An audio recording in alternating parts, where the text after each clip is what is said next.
Alright everyone, the other day the mayor of Chicago decided to weigh in on her thoughts about Trump potentially sending federal troops to Chicago. Now, it's funny because she made these comments and almost, I think a few hours later at a retirement home there, 14 people were shot.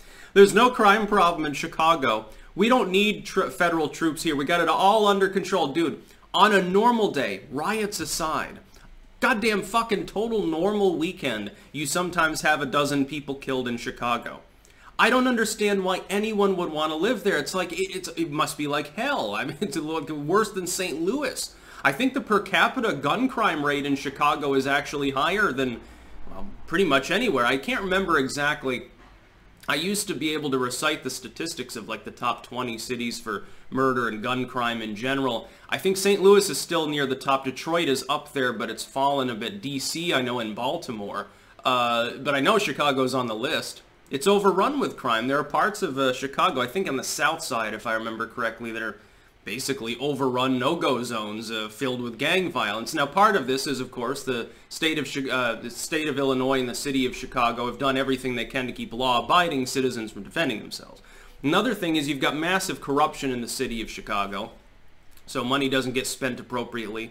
The police unions in these cities tend to be so vigorously overpaid and you know, legally adept that they basically, some cop shows problematic behavior, either doesn't do their job or is constantly like, you know, clobbering mental patients or whatever, doing crazy shit, and they never get fired because they're part of a union.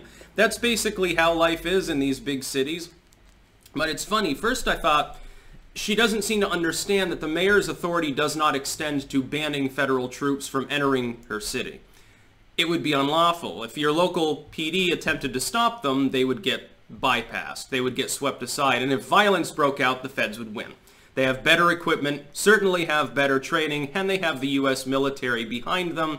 I don't think it would work well for the mayor of Chicago to continue antagonizing, but let's look at this for what it really is. This is political grandstanding. What people like her want is they want violence right now. I guarantee it. I'm not going to mince words here. I think that she prays for more violence in her city. I think that the mayors and governors associated with Seattle, Portland, Chicago, Minneapolis, St. Paul, I think they want violence right now for political reasons. They think that if there's more violence, it'll convince the average American watching on TV with a very sanitized legacy media program, and they're not entirely wrong in surmising this, will convince them that the nation is falling apart, and then they'll say, well, it's Trump's fault. If only Joe Biden were here, these people could get the reforms they need and there wouldn't be any more protests and riots. It's funny how a small group of people, less than 1% of the U.S. population, really less than 1/10 of 1%, has managed to hoodwink a bunch of corporate billionaires and career politicians, scumbags at the state and local level, into trying to strangulate the country to hold it hostage and enforce demands, again, basically promoted by a tiny minority of the Democratic Party. It's amazing also how many people are black-pilled into actually believing that this is a revolution of some sort and not just a bunch of people throwing their shit around like a bunch of fucking little babies. These people from Antifa, BLM, and so forth do not speak for a broad consensus even of the left. They speak for a small group, a small faction that happens to be incredibly violent, loosely coordinating in a handful of places to cause massive amounts of violence and damage in those areas. It's just like and the funny thing is they do a 180, and even though their own manifests are like, well, kill cops and break windows and stuff like that, but they never caused the actual violence. White supremacists infiltrated us and started throwing the bricks. It wasn't really us. You know, let alone that hundreds of Antifa members got arrested and charged with assault and so forth. But that never happened. Those people are actually Nazis in disguise. Oh my God, every Antifa member is a Nazi. You know, if they all got caught, they would claim Antifa never existed and it was a Nazi network the entire time, I guarantee it. But I think you'll find the Chicago mayor does not have the authority to disallow federal troops to enter the city. And they're not really troops, they're police.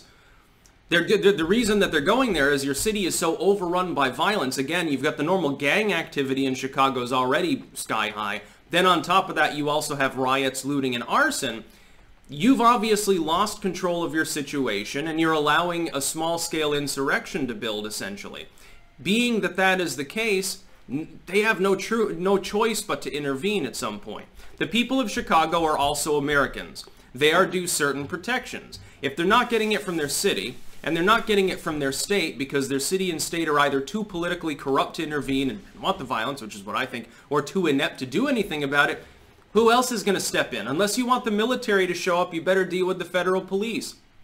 By and large, these individuals are only going after the violent rioters. I realize there have been some cases where someone's just sort of standing there, and because they happen to be near enough to the riot, they get detained. By and large, they're getting released within a few minutes. No, what were you doing on the corner? I was standing there. I just went to McDonald's. Okay, bye. Unless they have probable cause, they're not going to be able to detain you long term. They still operate under the same premises of the Constitution. The way in which they're acting is the way in which the normal police would normally be acting during riots if the normal police were allowed to react at all. By and large, the police are being held back by these idiots. That's why the federal people are showing up. Because the normal policing structure is not being utilized by a bunch of far-left politicians that want the riots to continue. They don't want them to peter out.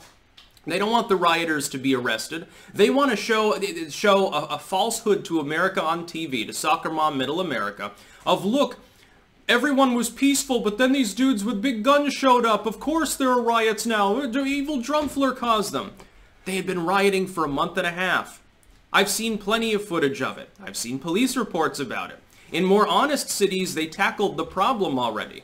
In cities that are run by a nominally, rudimentarily sophisticated political structure, by intelligent and honest people, within a political context, it's a pretty low threshold of honesty, let's face it, by competent people, they cracked down, and the riots went away. It's amazing when you say we will arrest you, less rioters show up. When you arrest them, the riots dwindle further and eventually peter themselves out. You've got plenty of peaceful protests against police brutality or against orange drum or whatever, and they're very cringy, but they're not breaking windows. There aren't night-to-night lootings going on. You don't see a bunch of people getting shot in these places by far leftists, like that 8-year-old girl in Atlanta, another idiot city that can't manage its own affairs.